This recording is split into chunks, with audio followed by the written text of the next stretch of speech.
Kunstenaar Mark Rothko koesterde de wens om de schilderkunst even aangrijpend te maken als de muziek en de dichtkunst.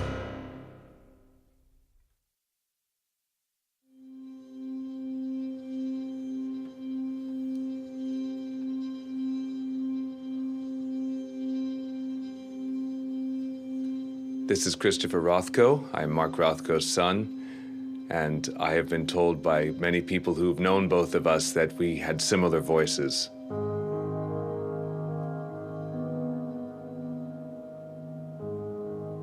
Born Dvinsk, Latvia, 1903, migrated to Portland, Oregon, 1913.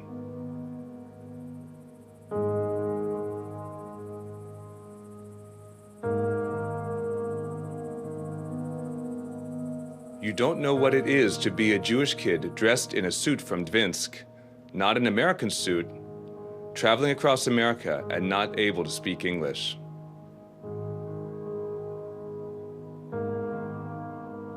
I was never able to forgive this transplantation to a land where I never felt entirely at home.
Do you know this building?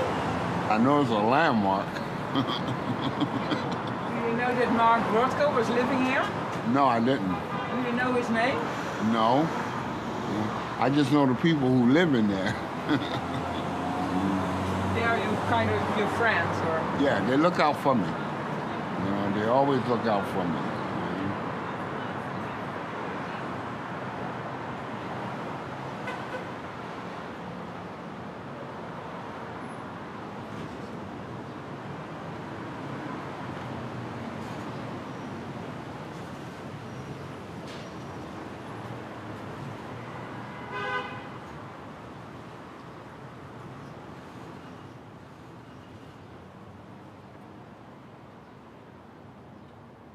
When I was a younger man, art was a lonely thing. No galleries, no collectors, no critics, no money. Yet it was a golden time, for then we had nothing to lose and a vision to gain. Today it is not quite the same. It is a time of tons of verbiage, activity, and consumption. Which condition is better for the world at large? I will not venture to discuss. But I do know that many who are driven to this life are desperately searching for those pockets of silence where they can root and grow.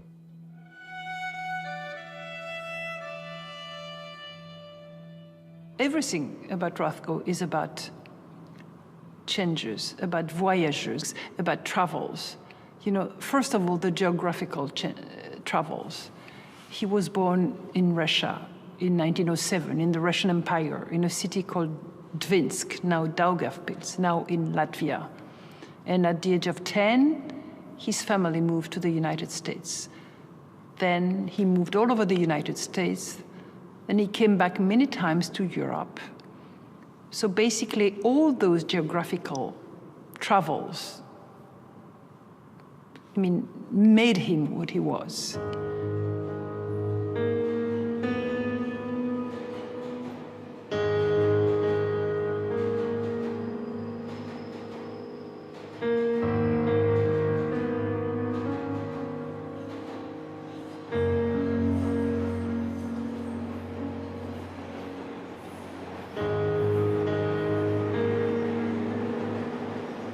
I became a painter because I wanted to raise painting to the level of poignancy of music and poetry.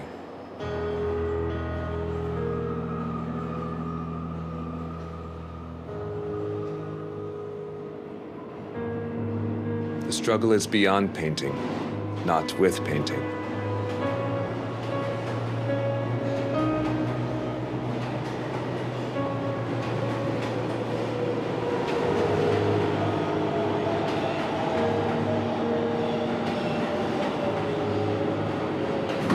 This is the Pelham Bay Art Lounge.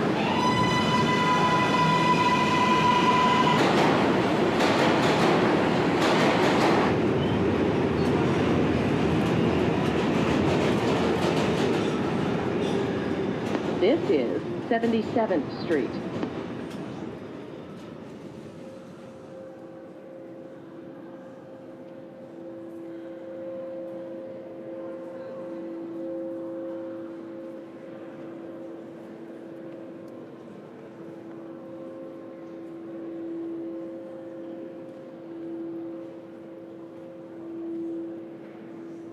Myths are the symbols of man's primitive fears and motivations, no matter in which land or what time, changing only in detail, never in substance.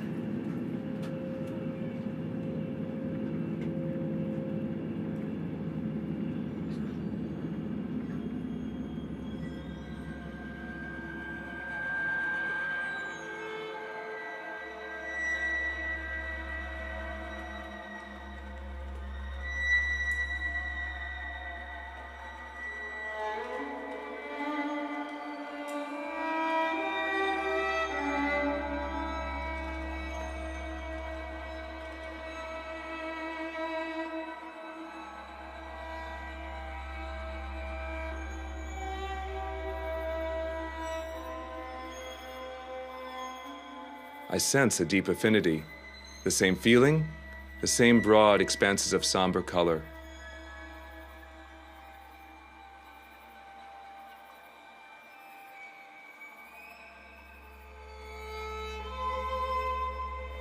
So there is in himself, a tension between the new world in which he lives, the abstraction, the abstract art that he's going to be part of, but also this original myth from Europe that he originates from. And when he goes back to the Greeks and the Greek myths, and he starts painting again mythological.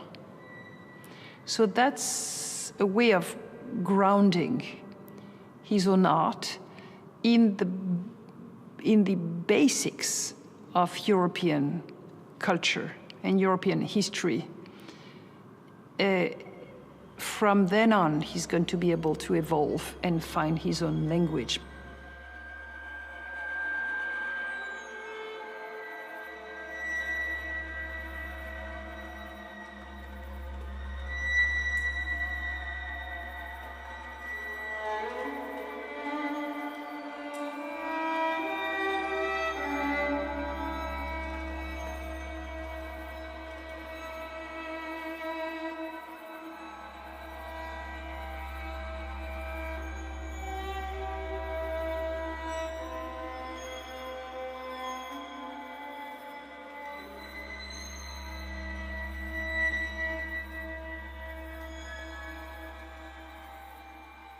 He's such an articulate intellectual, such an articulate scholar, that it's not, there's no wonder that today Rothko is talking to us much better than anybody else.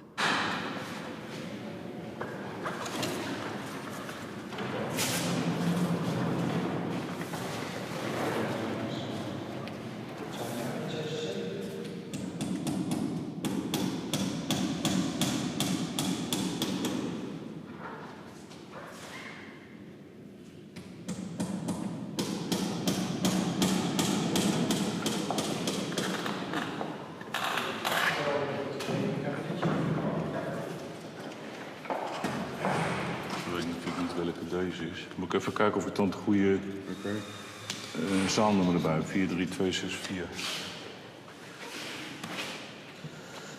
43264.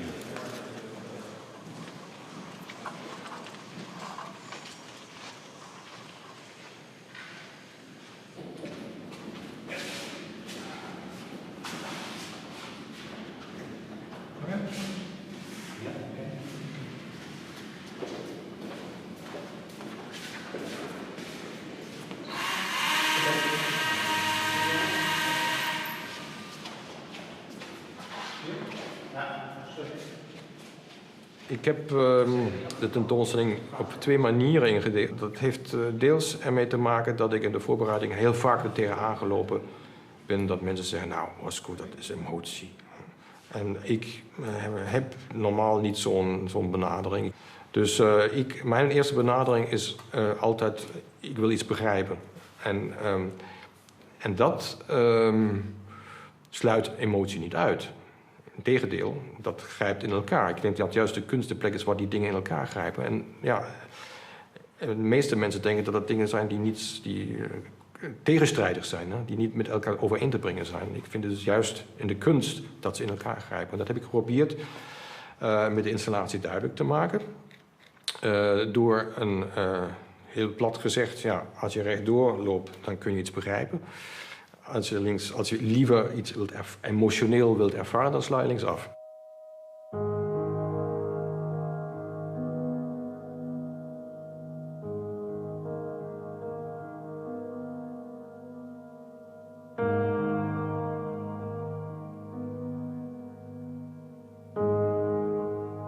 Art is an adventure into an unknown world, which can be explored only by those willing to take the risks.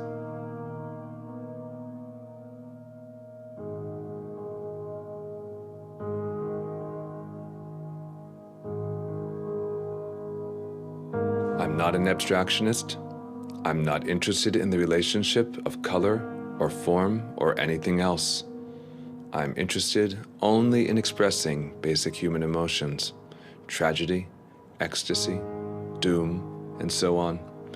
And the fact that lots of people break down and cry when confronted with my pictures shows that I can communicate those basic human emotions. The people who weep before my pictures are having the same religious experience I had when I painted them. And if you are moved only by their color, then you miss the point.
I quarrel with surrealist and abstract art only as one quarrels with his father and mother, recognizing the inevitability and functions of my roots, but insistent upon my dissensions. I am both them and a new integral completely independent of them.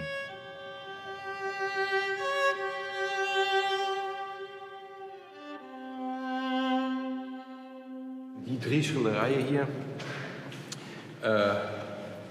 zo uit mijn hoofd 46, 48, 49. Daar zie je dus hoe een heel ingewikkelde, chaotische vormenmengsel, waar je eigenlijk nauwelijks, je kunt niets in herkennen, dat is gewoon, is ook niet abstract, is niet expressionistisch, is niet geometrisch. Wat is het eigenlijk? Hè? Wolken, hè? Heel onbestemd. Dan wordt het steeds meer uitgekristalliseerd hier naartoe. Hè?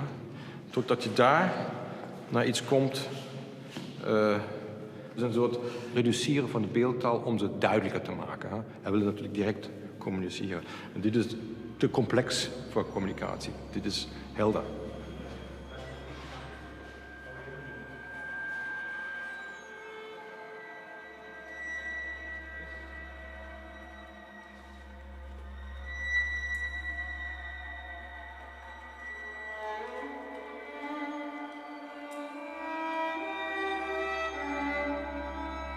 I'm not a mystic, a prophet perhaps, but I don't prophesy woes to come.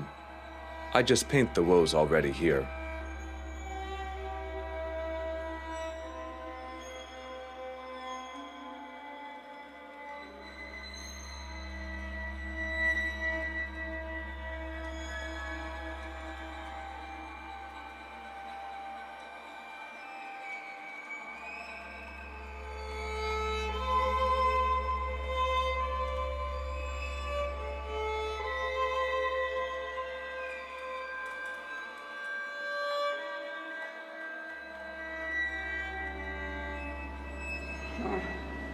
The height is wonderful, isn't it? He must have loved that.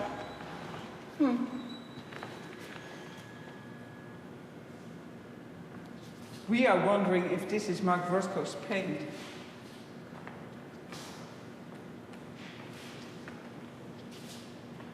I don't know, it's hard to say, isn't it? I mean, you can't say definitively. I'm sure there have been other painters in here. It certainly has a feel of it, but it seems like a lot of it right there. It doesn't seem.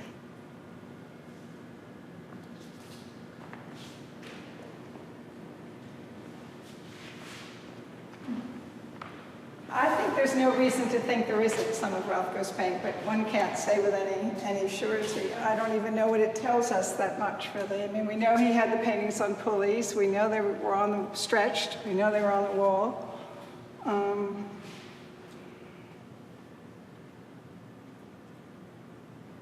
There's a lot of white. I don't think Too much white. Yeah.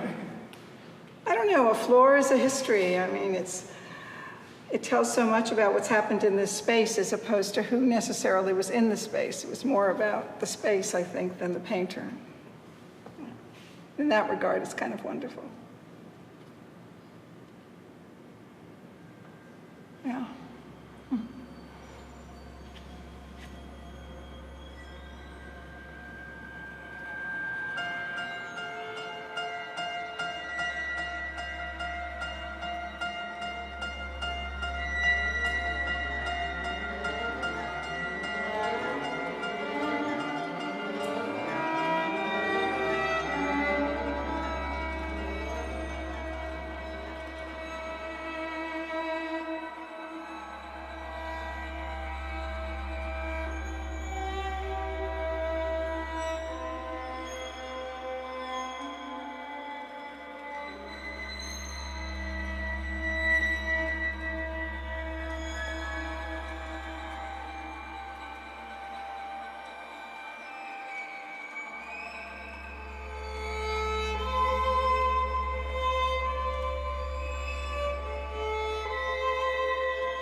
Sadness of life, sir.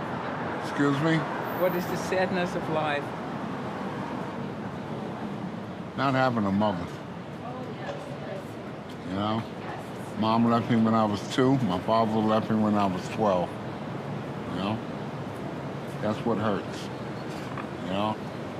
When I see family, you know, sometimes I cry because I wish that was me. You know?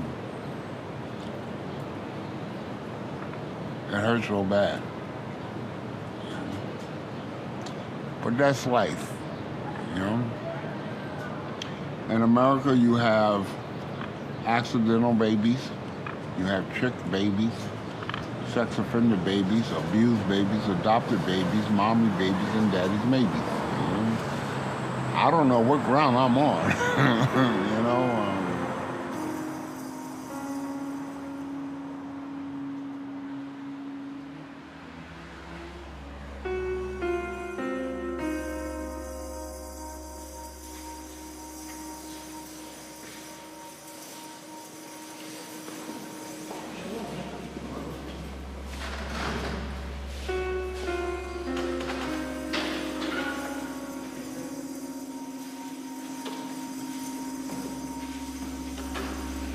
Wat kost deze?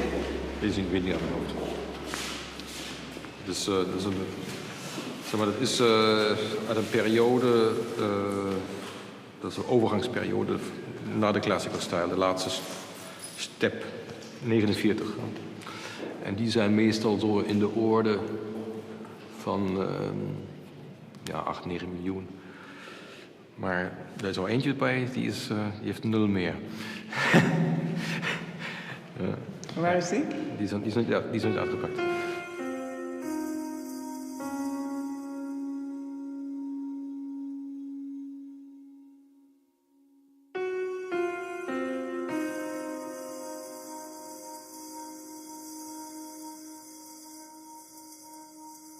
En als je dus op de achterkant kijkt, hoe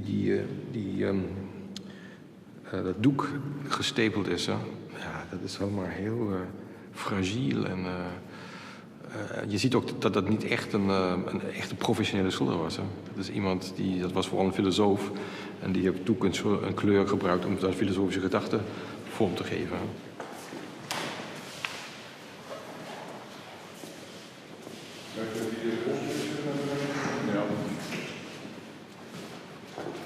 Waar kijk jij nou naar? Ja, gewoon de eerste indruk of je niet al gelijk gekke dingen ziet. Ik ken het schilderij niet, maar als je gewoon nu kijkt, dan zie je niet dat er een grote kras op zit of iets anders. En dan komt dadelijk de courier, die gaat het nog een keer helemaal gedetailleerd bekijken. En dan tekenen we samen af dat het oké is.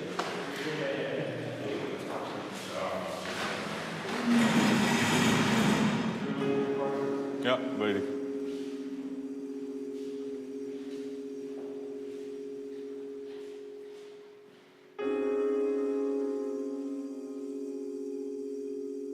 The recipe for a work of art, its ingredients, how to make it, the formula. Number 1, there must be a clear preoccupation with death. Number 2, sensuality. It is a lustful relationship to things that exist. Number 3, tension, either conflict or curbed desire. Number 4, irony. This is a modern ingredient. Number 5, wit and play, for the human element. Number 6, the ephemeral and chance, also for the human element. And number 7, hope. 10%, just enough to make the tragic concept more endurable.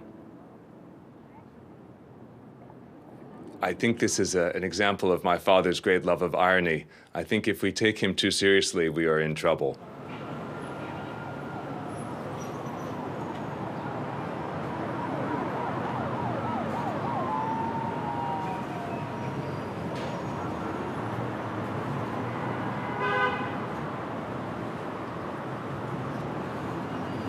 Painting for him was a way to address the people. It was a social statement. It was a way of finding his identity in the American society.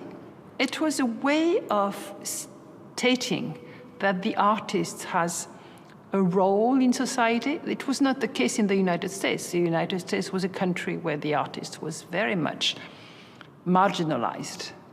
So Rothko decided to step in and to assert what he had to say through his art.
After I had been at work for some time, I realized that I was much influenced, subconsciously, by Michelangelo's walls in the staircase of the Medicean Library in Florence.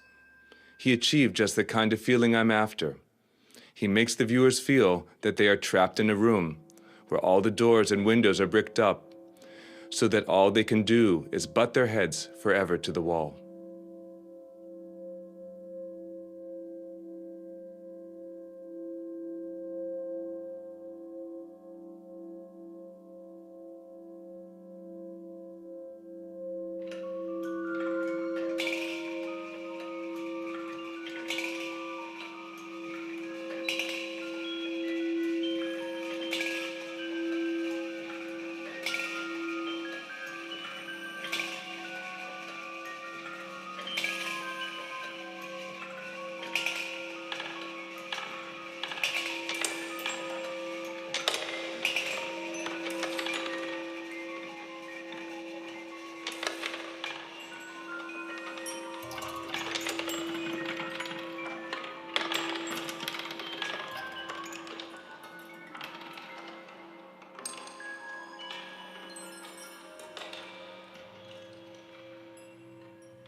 Je zou bijna kunnen zeggen dat Roscoe in eerste instantie streefde hij dus naar dat 1-op-1 confrontatie. En daar liet hij de ruimte daaromheen buiten beschouwing, min of meer. Het ging echt om de fysieke, lichamelijke dialoog met het doek.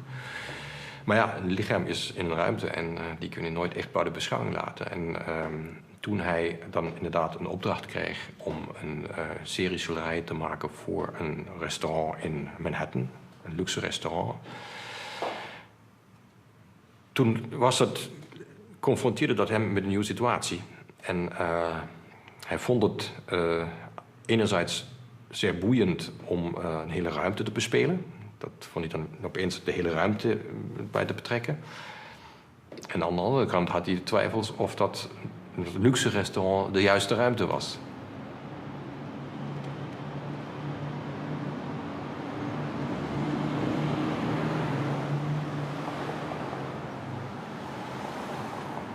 Hij was dus daar lange tijd mee aan het ploeteren en kwam niet uit. Hij had een break nodig, hij moest eruit en is dan met zijn vrouw en zijn dochter naar Italië gereisd. Hij heeft daar een aantal plekken bezocht. En daar heb je dan per definitie kunst op locatie die daar specifiek voor gemaakt is. Met name monnikencellen in het klooster San Marco in Florence. Hij is daar geweest. En ik vind altijd dat die situatie daar, een cel, kleine ruimte, voor de monnik. En aan de kopse wand zo'n schitterend fresco van Fra Angelico, alleen maar gemaakt voor die monnik. En die kan dan daarmee in relatie treden.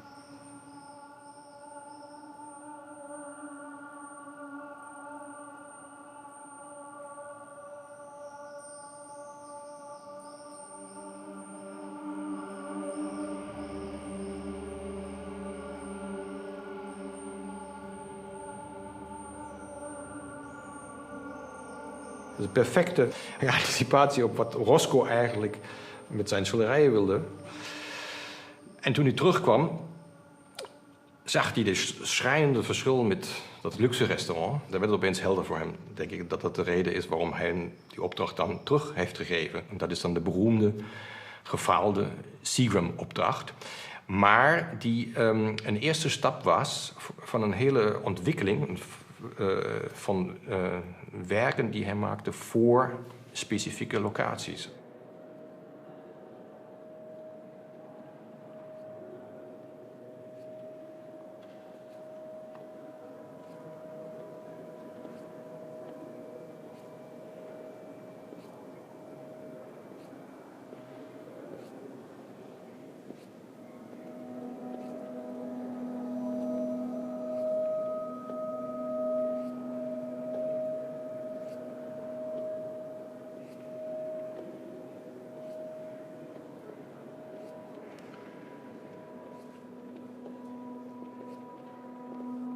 Since my pictures are large, colorful, and unframed, and since museum walls are usually immense and formidable, there is the danger that the pictures relate themselves as decorative areas to the wall.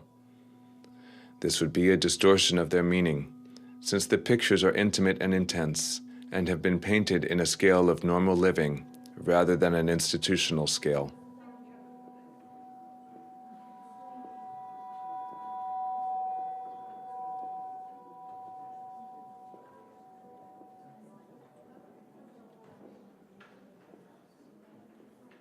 De vriendenvereniging van de Harvard University kreeg een nieuw clubhuis. Hij maakte daarvan 5 schilderijen. Want hij wilde laten zien dat het toch kon. Ja, met de schilderijen een ruimte maken. Een locatie, een geheiligde locatie maken. Zonder dat die schilderijen tot decoratie gedegradeerd worden. En daar heeft hij dus ook aan gewerkt. En heeft specifiek voor deze ruimte, voor een ruimte wat schilderijen gemaakt. Was ook een ontvangstruimte. Alleen daar was het probleem dat de doeken waren enorm groot, wandvullend, daarom murals, worden ze murals genoemd. En de overige wanden, dat waren gewoon ramen, gigantische ramen. En hij had een pigment gebruikt wat zeer lichtgevoelig was. En die had er dus de hele dag de zon op staan. En een aantal jaren na het overlijden van Rothko moesten die doeken verwijderd worden. Dus in die zin is het ook gefaald. Dus die installatie bestaat niet meer.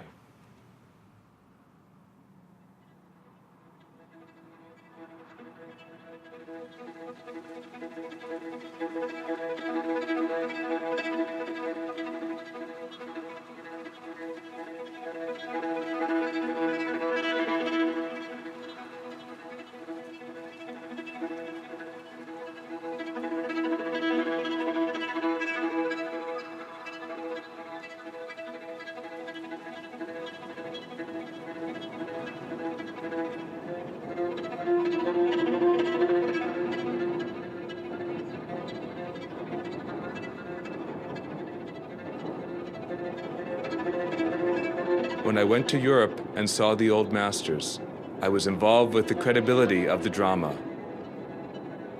Would Christ on the cross, if he opened his eyes, believe the spectators?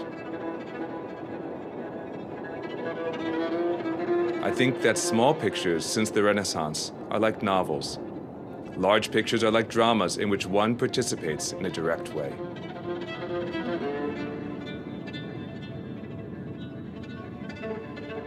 Painting is in fact a subject. Here he's almost a sculpture. Mm-hmm. Yeah. And what Rembrandt did, and especially this whole part, but this is blurred. Yeah. This is abstract painting, Yeah. and also Yeah. this. I mean, this color red, it's soutine. Yeah. It's. I mean, of course, the face is very nice and very. But he did many paintings. But this. Yeah. So basically, this has never been done in So painting. basically, it's not so much the faces which he's interested in, but the figures and the experimentation of light. Here we look at an invention in art, And then Rothko comes close. But Rothko wrote in 1940 Yeah. that Rembrandt was interested in the plasticity of light. Here. Yeah. And Rothko reinvented himself in 1940 when he wrote a book called The Artist's Reality, where he's looking at all the figures. He stops painting for 1 whole year and he writes a book. And in this book, he goes through all the big figures of the past, philosophers, writers, musicians, and artists. And he talks about Rembrandt a lot, especially about this painting and the plasticity of light.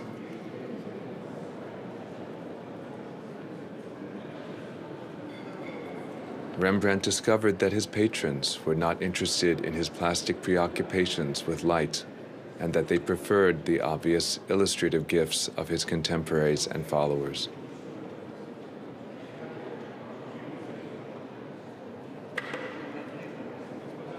Rembrandt and Rothko.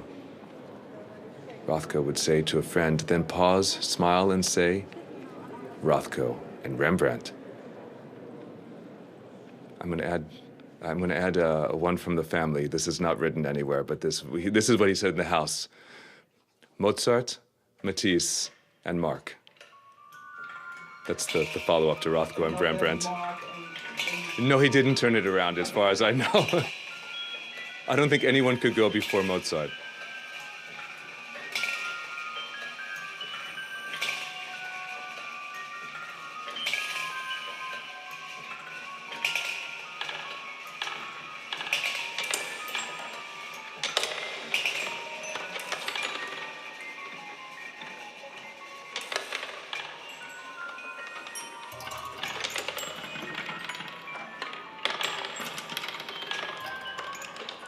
When you looked at Matisse's Red Studio, you became that color. You became totally saturated with it.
Art necessarily reflects the artist's understanding of his times.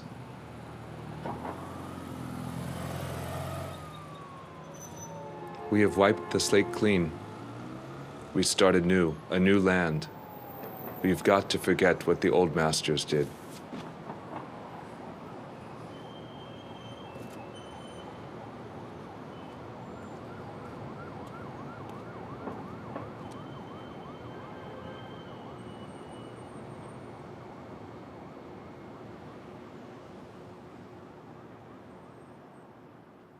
Nou, de derde installatie is dus een opdracht van een verzamelaarspaar uit Houston, de Menils. Er was al heel veel sprake van dat Roscoe eigenlijk het beste in een kapel zou tot zijn recht komen. Die hebben hem een opdracht gegeven dat er dus een kapel specifiek voor dit doeleinde gebouwd werd. En daar had hij de volledige controle over. En dat is dan de beroemde Roscoe Chapel in Houston. Hij had specifiek een atelier gehuurd. Zo groot was dat hij een mock-up kon maken van de chapel. Dat hij echt in dezelfde ruimtelijke condities schilderde zoals het straks gepresenteerd zou worden.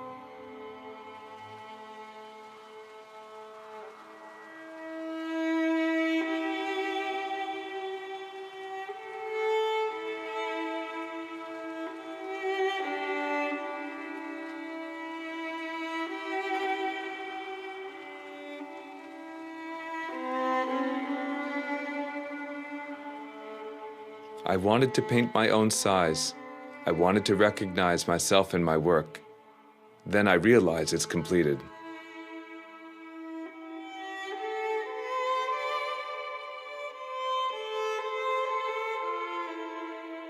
His project was not painting paintings. His project was to create environments. His project was to reinvent a relationship between the public and his art. And how would it be? It would be like theater. He wanted the viewer to step into the painting. He wanted the paintings to be not positioned low, but high but low. He wanted them not to be on a white wall, but on an off-white wall. He wanted them not to be lighted, but very in a shadow. And he didn't want one painting, but a whole room. He wanted the audience to be surrounded by the art. Why? Because what he aimed at was not consumption of art. He wanted a dialogue, an interaction, a spiritual dimension, something much more complex than, than watching a painting. He wanted, basically, he thought that art could transform the public.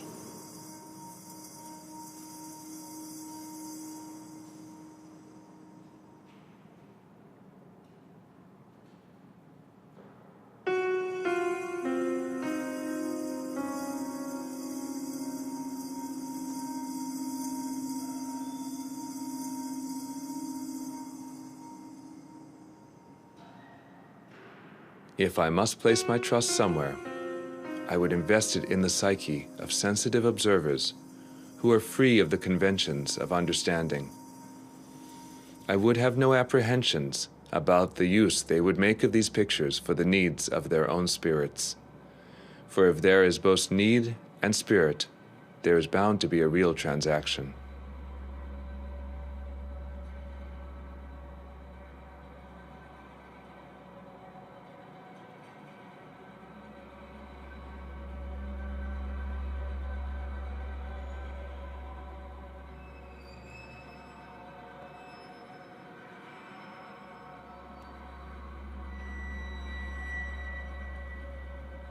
How is it to restore the Rothko?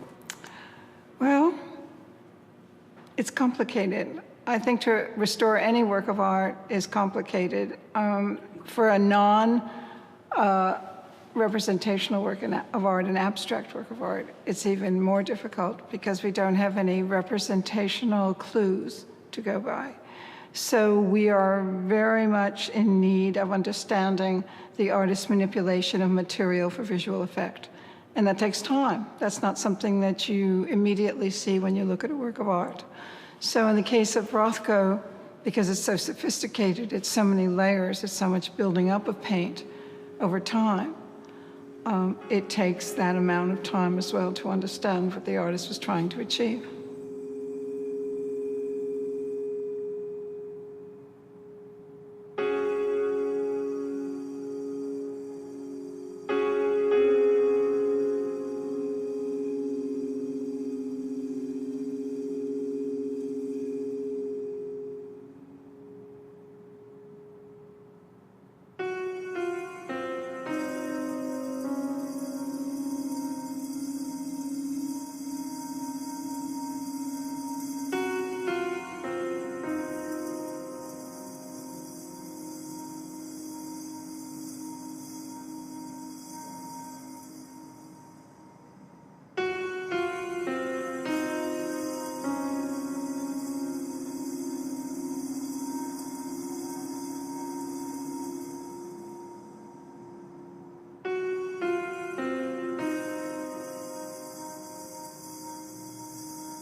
Do you think that the paintings we see in Houston, that we see them now with the light Rothko wishes? I think that's a hard question to answer. I would say that the question of the light is the overriding question that haunts those of us concerned with the Rothko Chapel. It never seemed to be right. And so it's something that will always be on our minds of how to improve it, resolve it, make peace with it in some way. So I can't say that you're seeing the paintings exactly the way Rothko would have intended. But what I can say is that you will have a very personal and meditative, I think, experience in the chapel from the light. The light changes in Houston, and everywhere it changes, but because it's all natural light, if you sit there, you'll see the clouds go by, you will feel the change of light, and the paintings respond in that way.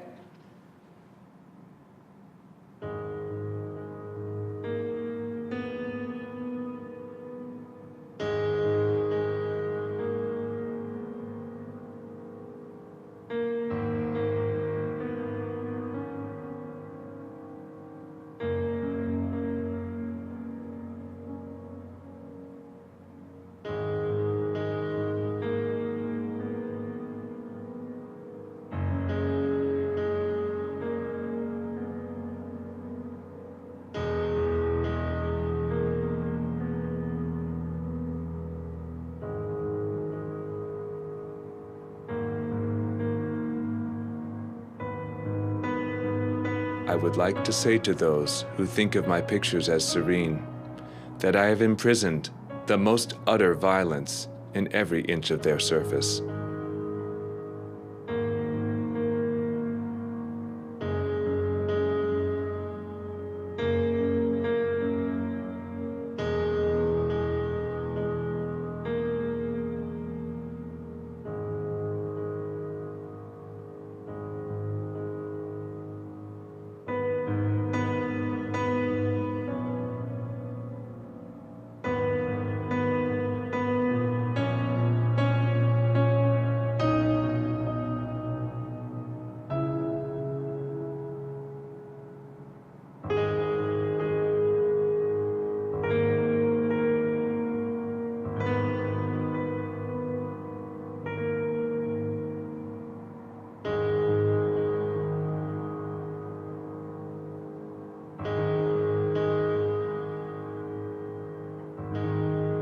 Brian Robertson describes a moment in the Whitechapel Gallery with Rothko, together with Rothko when he left the place. He said, "My strongest personal memory is of leaving the Whitechapel Gallery with Rothko late one winter afternoon when the daylight had practically gone.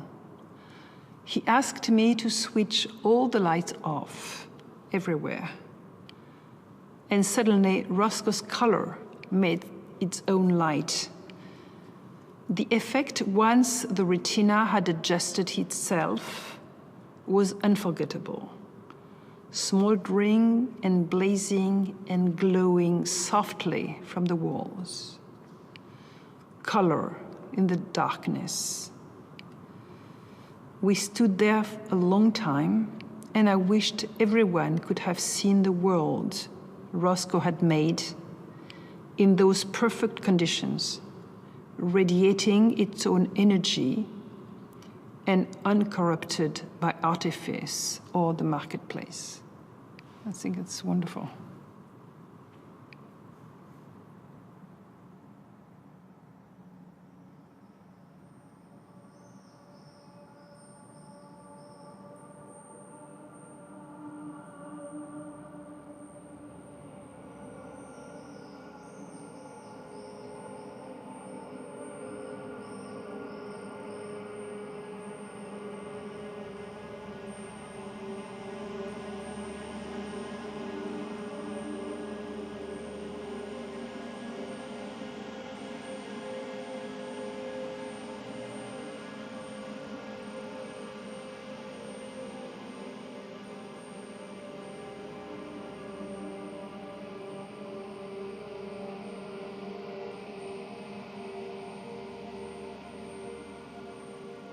It was a custom to equate the blackness and the sharpness of the Rothko Chapel paintings with the artist's despair.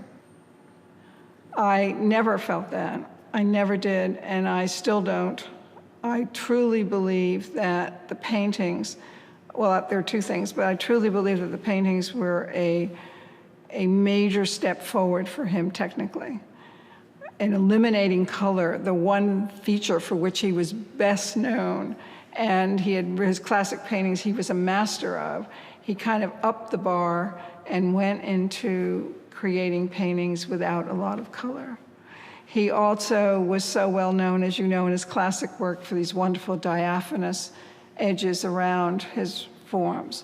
And in the chapel paintings, he does these very tight, straight, taped even forms, edges. He's just going into something very different, and I think that's a very hard thing to do. I think it was a natural progression of where he was going, but I do not think, and I wish it would be dispelled forever, this association with that, with his final death. I do not think that makes sense at all.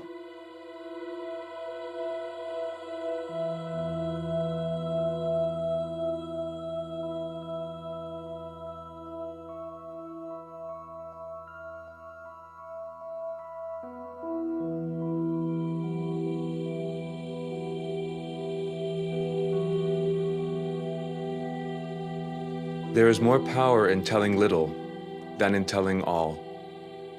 Silence is so accurate.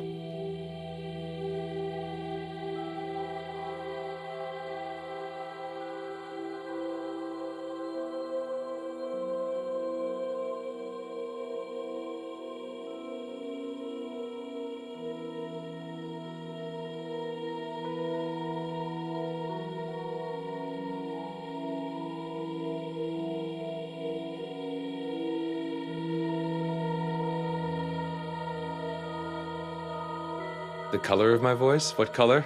I don't know, I think dark brown. His voice was a little softer, I think, a little rounder around the edges. He has a little more red in it.